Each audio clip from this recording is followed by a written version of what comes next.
Boa tarde, pessoal. Como estão todos? Hoje, o tema do nosso Red Talks é Lições da Ecopare 2025. IA, privacidade e identidades. Para quem não me conhece, eu sou a Tamires, trabalho aqui no time de marketing da Red Belt Security. E quem vai apresentar o tema de hoje, as lições da Ecopare 2025, são os nossos consultores Carlos Gonçalves, Alexander Santos e o Paulo Sena, aqui da Red Belt Security. Antes da gente começar, queria dar alguns recados para vocês. Esse conteúdo vai estar disponibilizado depois de ser encerrado, claro, no YouTube, no nosso canal no YouTube, e também no LinkedIn, onde está sendo transmitido. No final da apresentação, haverá um espaço para vocês mandarem suas dúvidas, as suas perguntas, seus comentários sobre o tema que a gente vai apresentar hoje. E não esqueçam também de curtir e nos seguir em todas as redes sociais. Carlos, tá por aí? A bola tá contigo.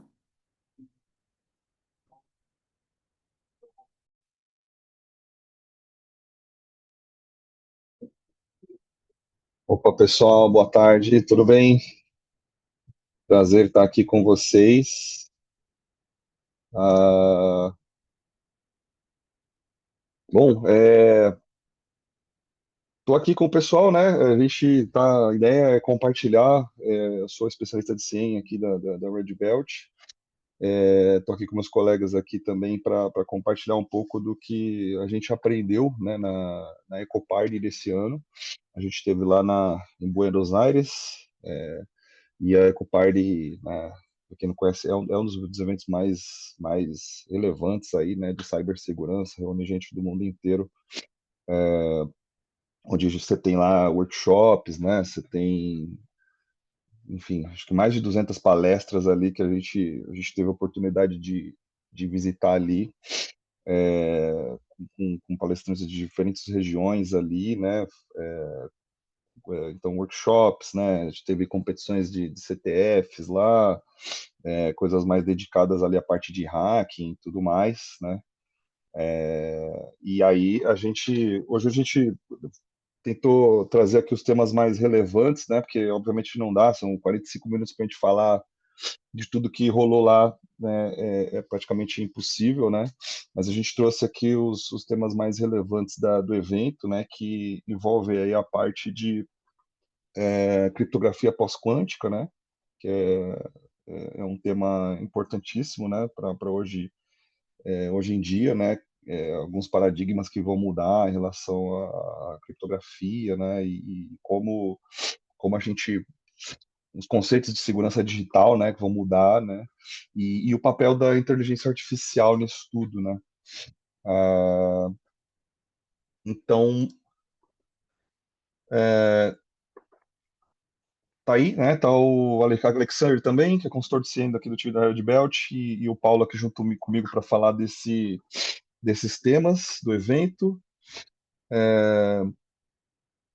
E bora lá, Paulão, você quer trazer aí os insights sobre criptografia pós-quântica e a gente pode ir batendo um papo aqui. A ideia também, o formato aqui é dinâmico, tá, pessoal? A gente tá em 3 pessoas aqui, nem todos aqui tiveram a oportunidade de visitar todos os stands, então a gente acabou dividindo um pouco os temas aqui para a gente enriquecer mais o debate, né? Tem coisas que a gente acabou vendo, a gente de ciência acabou vendo, o pessoal de SOC, P&D também acabou vendo outras coisas, né? Enfim, a gente tentou resumir isso aqui na apresentação e bora lá, Paulão. Boa. Bora, Carlão. Pode passar aí para a parte de introdução, que aqui a gente vai falar sobre a nova era da criptografia quântica, né? Lá a palestra ela apresentou uma visão mais acessível, né, sobre o desafio que a computação quântica traz na segurança digital moderna, né? A, a criptografia quântica ela é uma nova geração de algoritmos projetados para resistir aos ataques de computadores quânticos, que poderão, né, e vão quebrar os métodos de criptografia clássicos usados hoje em dia, né, que são o RSA e o ECC, né, que são criptografias assimétricas ali. É. Pode passar aqui, Carlos.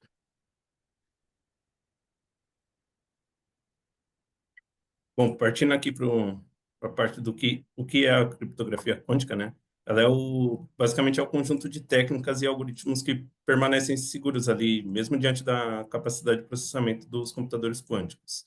Então, diferente dos métodos atuais, que é baseado em fatoração de números primos ou logaritmos discretos, a pós-quântica criptográfica ali, ela utiliza estrutura matemática mais complexa, como reticulados e códigos de erro, tá?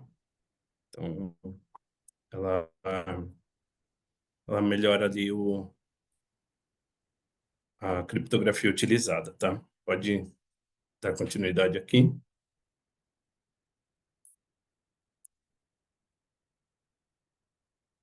Aqui os principais riscos e desafios também, o palestrante, que é o Gustavo Aldesani, ele destacou que o maior desafio não está apenas na criação dos novos algoritmos, né, mas nas implementações práticas.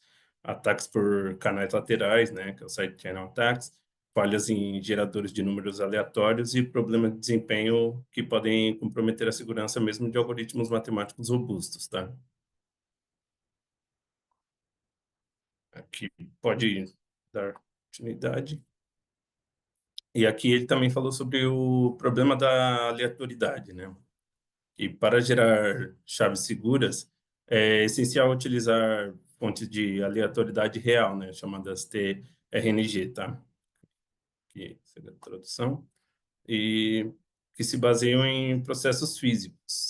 Os PRNGs, que geram números apenas de forma pseudo-aleatória, podem ser previsíveis e enfraquecer toda a proteção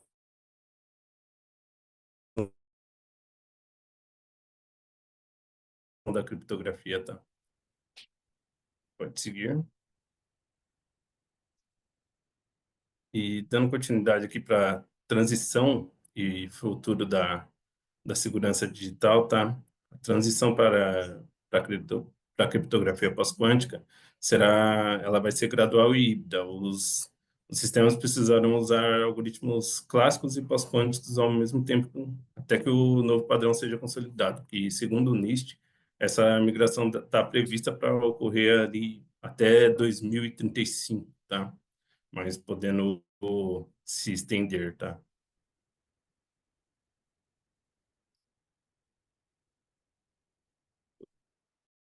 Podemos dar continuidade.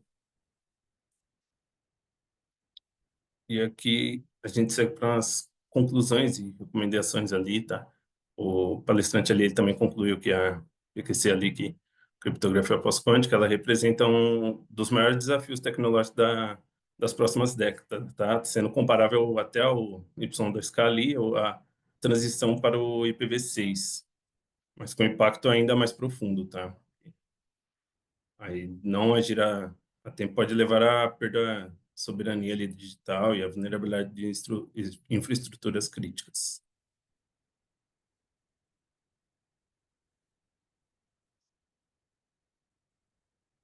É, dando continuidade aqui para a parte de inteligência artificial, tá? Eu vou passar um pouco para o Alexander aqui falar um pouco, tá bom, pessoal? O Alecão vai apresentar, e acho que é legal até para fazer uma conexão com esse tema, é que a computação quântica e a inteligência artificial, ela parece que a gente está tratando de assuntos separados, né?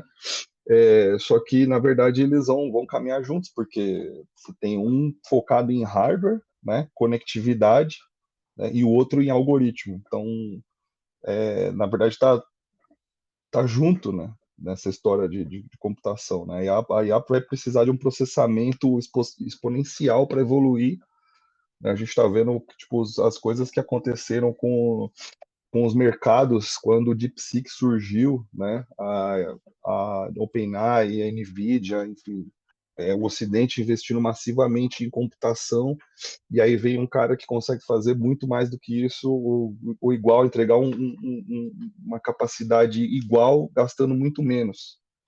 Né? E aí eu acho que com a computação quântica isso aí vai ficar cada vez mais exponencial. Né? E aí esse resultado dessa convergência é o que todo mundo tá chamando aí de IA quântica, né?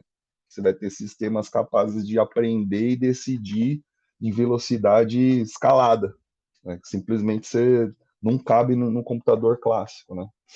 É muito louco isso daí. Da bala, Lecão.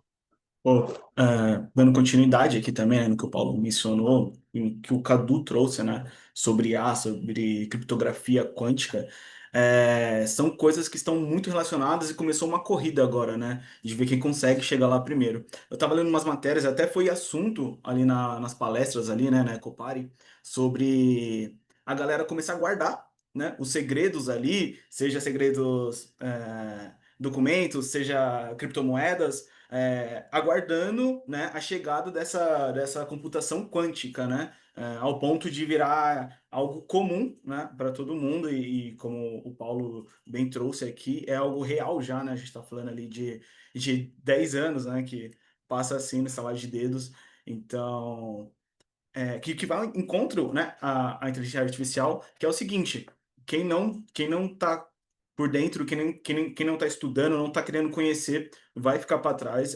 Acho que é uma realidade já, essa corrida, tanto de computação quântica quanto de IA. E falar um pouco de IA, agora, né, dando início aqui ao assunto, ela que é tão falada, né, no meio ali da TI, não podia ficar de fora da Ecopari. E vamos falar um pouco da inteligência artificial, que é um novo ciclo, né, de defesa. Como vocês podem acompanhar aqui, ali foi muito, na Copare, ali naquele evento, foi muito discutido a IA como uma IA simulando um atacante, né? Hoje em dia temos o BAS, que todo mundo conhece, temos diversas ferramentas de BAS que faz esse trabalho assim de uma forma fenomenal, mas ali as palestras trouxeram essa discussão, né, da IA como atacante. A IA que consegue integrar junto com o BAS e não fazer só ali só uma playbook, só uma runbook pré-definida. Não, ela consegue, uma vez que ela está dentro do seu ambiente, ela consegue consumir do seu ambiente, aprender mais sobre o seu ambiente e com isso estipular novas táticas, novas técnicas, né? E não só se basear no Mitre, né? Não só se basear no Mitre. Então fica algo muito mais orgânico, sabe? É, uma expressão, né, que a galera usou ali, né, que os palestrantes utilizaram, foi como se fosse meio que um fungo, sabe, que vai crescendo, que vai se ramificando dentro do seu ambiente, vai aprendendo com o seu ambiente, consegue te trazer insights maravilhosos, assim, né, deixa de ser aquele step by step, né, para capturar a joia da coroa e acabou por ali. Não, ela consegue ali fazer movimentações muito mais inteligentes, muito menos óbvias, né, e consegue trazer um resultado muito legal. Pode passar, Cadu, por gentileza, só para a gente mostrar aqui, ó, pontos muito interessantes. Aqui, perfeito. Como eu comentei, né, a IA integrada com BAS, né, cenários dinâmicos, a integração juntamente ao time de Purple, onde ele consegue fazer aquela curadoria após o ataque simulado, né, entender o que aconteceu, o que eu tenho que melhorar, né? Muitas vezes saindo do óbvio, né? Saindo do óbvio. Conseguir medir a maturidade do seu ambiente com uma clareza muito maior, né? E o melhor, né? A IA é muito bom deixar isso claro, porque é um tema que sempre volta, né? Sobre a IA tomar o trabalho. Não é nada disso. É a IA como uma aliada estratégica mesmo. Né? A gente está falando aqui da IA como ferramenta. E como ferramenta precisa ter um analista por trás, altamente capacitado, para conseguir ali fazer a gestão dela, fazer a curadoria dela e até mesmo a segurança da IA, né? Então é algo ali que trouxeram bastante a segurança da IA como um todo. Pode passar, Cadu, por gentileza? É, um, uma frase, né, que gerou muito impacto ali, que marcou bastante foi essa. A IA virou o atacante do bem, né? Ela simula o caos para fortalecer a ordem, que é basicamente isso, né? A IA consegue simular o caos dentro do seu ambiente para que quando realmente aconteça, pô, beleza, tá tudo em ordem. Porque a IA teve capacidade cognitiva de entender, né, todas as táticas, todas as técnicas que querendo ou não, às vezes passa, né, pela inteligência humana que não consegue, né, ver ver todos os hosts, todos os endpoints da nossa rede, né? Então isso é muito, muito, muito legal, que vai muito de encontro com o próximo. Cadu, pode passar, por gentileza?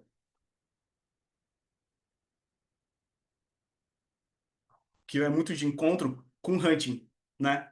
Então, a gente tem uma IA que funciona junto com o BAS, ela entende o seu ambiente, ela consegue simular um ataque, consegue te devolver insights poderosíssimos do tipo, ó, você tem que melhorar aqui, aqui, aqui, fechar essa porta.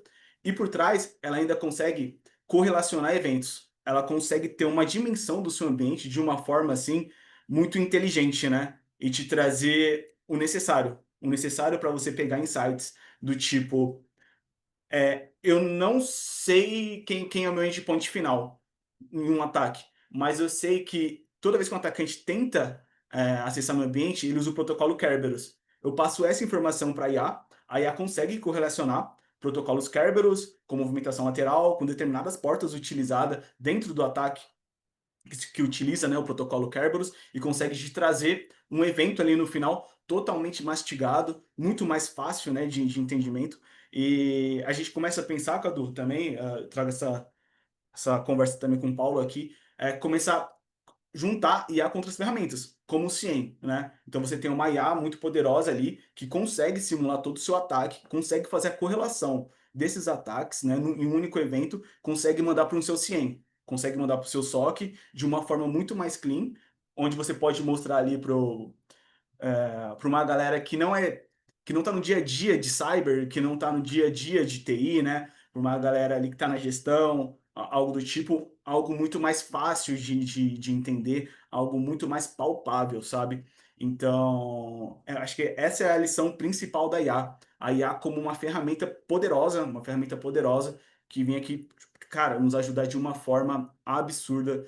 Diversas palestras enfatizando o uso da IA no dia a dia, sabe? E mais uma vez, não substituir o trabalho braçal, o trabalho humano, né? Não isso. Sempre agregar valor ao trabalho humano, sempre agilizando, né? Porque hoje em dia a gente pensa, cara, vou configurar um bus, pô, tem que definir toda a minha arquitetura, de onde para onde, quais regras, quais táticas do Mitre eu vou utilizar. Hoje em dia não. Com a agente de IA instalado ali na minha empresa, na minha companhia, eu consigo fazer com que ele aprenda sozinho, consiga identificar vulnerabilidades sozinho, consiga atacar, me entregar um resultado final de melhoria do meu ambiente. Com isso, ele consegue correlacionar eventos também, utilizando essa ferramenta, cara, muito show. Ferramenta Kestrel, é uma ferramenta open source, vou deixar o link depois. Uma ferramenta muito, muito, muito legal mesmo, interessante de ser utilizada. Ela consegue correlacionar todos os eventos do seu ambiente e, como eu falei, te entregar de uma forma muito mais limpa. Então, cara, a IA, sensacional, sensacional. Diversas palestras, vai ajudar muito. Pode passar, Cadu, por gentileza? Ah, falando da ferramenta um pouco, né, da IA, correlação de multicamadas, então ela consegue correlacionar eventos de uma forma muito mais rápida, muito mais eficiente, né, consegue te trazer casos práticos. Automação cognitiva, ela consegue priorizar eventos, ela consegue entender de onde está surgindo o evento, porque muitas das vezes a gente só olha por evento quando ele já é crítico, né, quando já é um high, quando já é algo assim no nosso ambiente. A IA tem essa inteligência de olhar para eventos low dentro do nosso ambiente e falar, ó, esse carinha aqui tá estranho.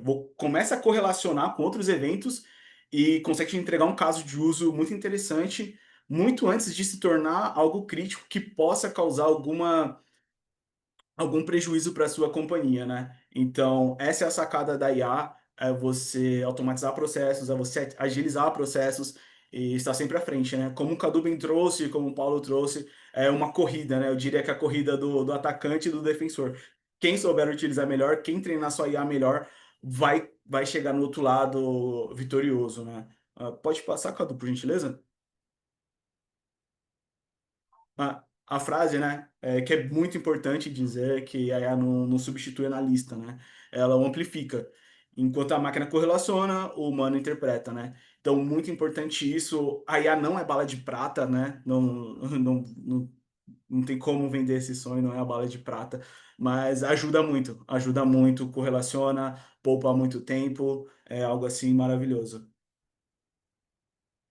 Pode seguir, Cadu. Boa, Alecão. Muito bom, cara.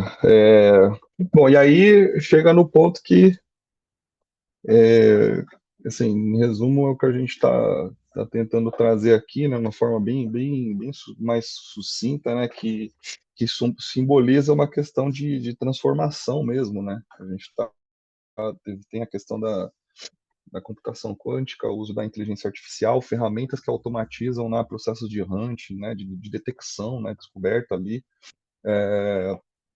E aí é um tema central na Ecopard ali, que a gente não tem mais um assistente passivo, né? A gente tem a IA ali como uma questão de protagonismo mesmo, né?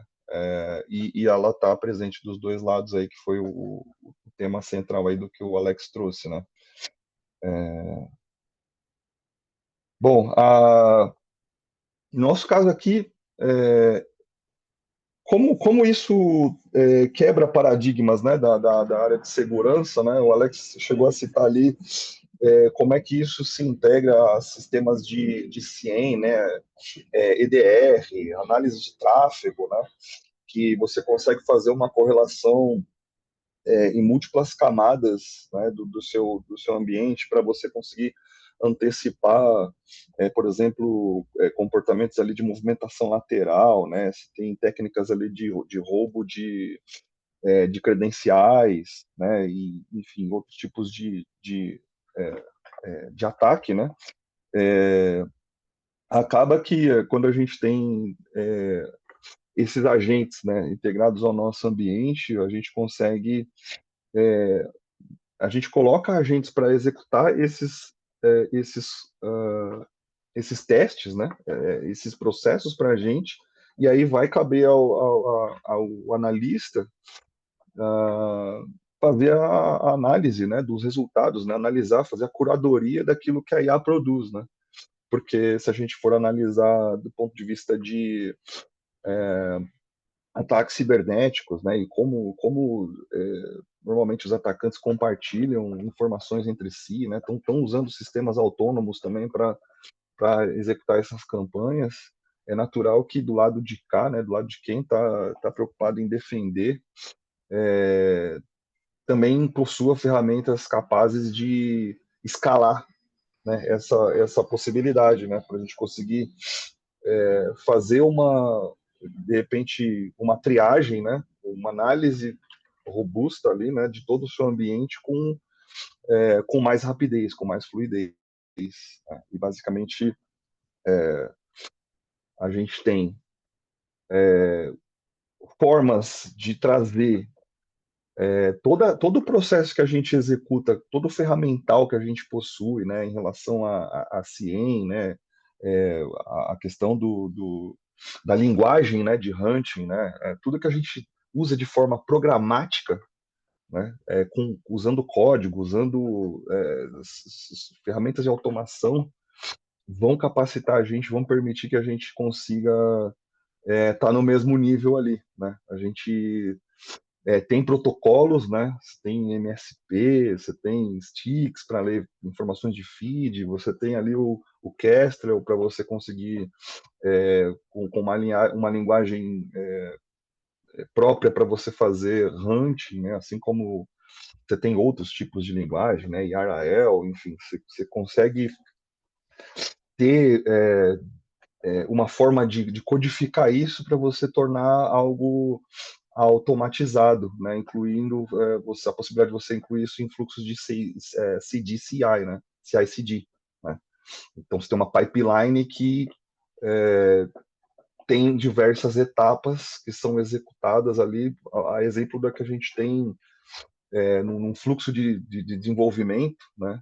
Você tem etapas que ocorrem de forma contínua, né? E validações automatizadas, né? Desses resultados. Então, toda vez que eu tenho que fazer uma varredura, eu analiso um pacote lá, PCAP, né? Tem informações do meu tráfego de rede. Eu analiso esses dados né? Eu uso uma ferramenta que eu tenho uma solução de senha, eu tenho uma solução de DR, eu confronto essas informações com o que vem nessas plataformas e eu valido se aquilo é de fato um verdadeiro positivo ou não, né? E aí eu incluo isso nos meus fluxos ali de CI/CD para CI/CD para conseguir ter uma resposta mais rápida, né? E tá olhando mais coisas ao mesmo tempo, né? Então complementa soluções que a gente já tem visto falar, assim, SOAR, né? Enfim, XDR, e toda essa questão que a gente tem ouvido falar. E aí, lá a gente viu muita questão da aplicação na prática disso, né? Então, você tem isso voltado a ambientes móveis, né? Sistemas móveis, né? Dispositivos móveis, a nuvem, ambientes Microsoft, Linux, né? Tudo isso pode ser aplicado a qualquer tipo de ambiente, né? De forma que a gente analise comportamento, né? Para descobrir padrões maliciosos ali dentro do seu ambiente, né, de forma autônoma, cada vez mais autônoma, usando essas ferramentas. Então, aqui foi um pouco do que eu falei ali.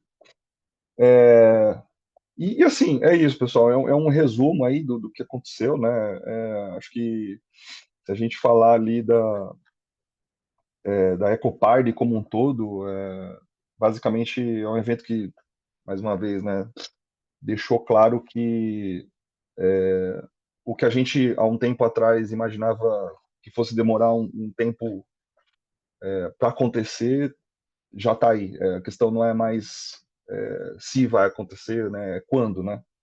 Então, o desafio é a gente realmente capacitar as equipes para usar cada vez mais esse ferramental, né? Aprender um pouco de programação, né? Acho que mexer com Python acaba sendo essencial para você criar esses fluxos, né? Você acaba interagindo com tudo, né? E tudo de forma programática, né? Git, né? Tudo que a gente, quem é da área de desenvolvimento está mais habituado, né? Acho que quem é da área de operações passa a ter que começar a lidar com essas coisas também. Quem está na área de segurança está numa área multidisciplinar, então vai falar disso, né? E tratando de diversas tecnologias ao mesmo tempo, né? Então, se a gente olhar ali no os painéis, né, e todos os temas que foram trazidos, né, falou sobre isso, falou sobre como hackear com código, como hackear o IA, como usar a IA como ferramenta para hackear alguma coisa, né? Então, isso voltado a diversos tipos de plataforma, né? Enfim, anonimização, né, gestão de acesso, tudo acaba sofrendo com uma mudança de paradigmas por conta desses principais pontos que a gente trouxe aqui. Acho que em resumo é isso aí, pessoal. Legal, pessoal, muito obrigada. Eu recebi aqui algumas perguntas, algumas dúvidas. Eu vou começar pela dúvida do Fernando sobre criptografia pós-quântica. Ele pergunta o seguinte: a criptografia pós-quântica já é uma realidade prática ou ainda está em fase de pesquisa? Os profissionais da nossa área, da área de cibersegurança, precisam se preocupar com isso agora ou no futuro? Bom, dando continuidade aqui, ela já é real, tá? Mas mesmo que os atacantes quânticos ainda não, em grande escala, ainda não sejam uma rotina, já força uma postura proativa nossa, né? Ainda não é uma, tipo, frequentemente, mas já é real, sim. E Legal. até, né, se a gente pegar, estava lendo uma coisa esses dias aí sobre esse lance, um post de um engenheiro da IBM, que a IBM é uma empresa que acaba sendo vanguarda, né? Acho que eles tiveram aí todas as eras de transformação digital e investe bastante nessa área de computação quântica e eles estavam falando que tem além dessa questão computacional, né, o desafio de criar ainda, como é que se fala? Dutos, né, ou melhor, não é dutos, né, precisa resolver ainda a parte de conectividade, né, como transferir dados com uma capacidade suficiente ali, né, ou melhor, para aguentar ou suportar toda a capacidade de informação que os computadores quânticos vão gerar, né? Então, você tem alguns desafios para serem superados ainda, né? Não só do ponto de vista da estabilidade desses sistemas, né? E aí é uma corrida, tipo corrida espacial, né? Se a gente for fazer um paralelo ali, quem dominar isso primeiro, né? E aí tem uma questão geopolítica envolvida, né? Você tem, enfim, a China, Índia, né? Esses países sempre investindo massivamente em tecnologia. Você tem do lado de cá também todo o Ocidente, né? Estados Unidos, né? Os países europeus e tudo mais, que são vanguarda, né? Normalmente são vanguarda, né? E aí é o que o Paulão trouxe ali, né? O NIST ele já fala que a gente está falando, a gente está em 2025, 2035 é logo ali, né? Então, eu acho que é importante a gente estar na frente também. Concordo com o Sim, Paulão. sim. E ela a criptografia quântica, né? Ela é totalmente matemática, assim como a criptografia tradicional, né? Mas ela foi projetada para resistir a computadores quânticos, né? Normalmente são máquinas que no futuro elas poderão quebrar os algoritmos clássicos, que são o RSA e o ECC. E elas vão quebrar com grande facilidade, né? Então, já é uma realidade ali a parte da criptografia Aí você quântica.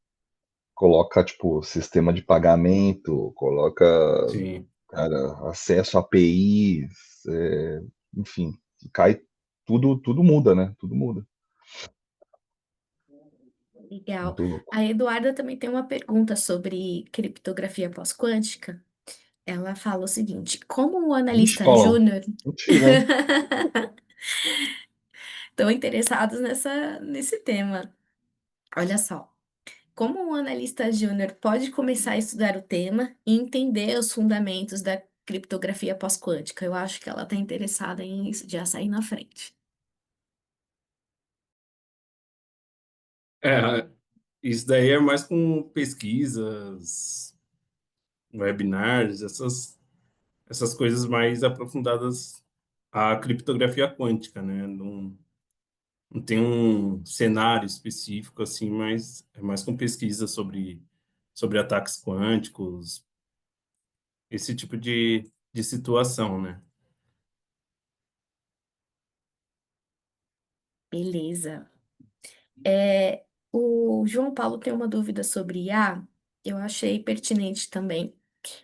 Muito se falou, né, sobre a IA como uma ferramenta de auxílio, né, de suporte na defesa.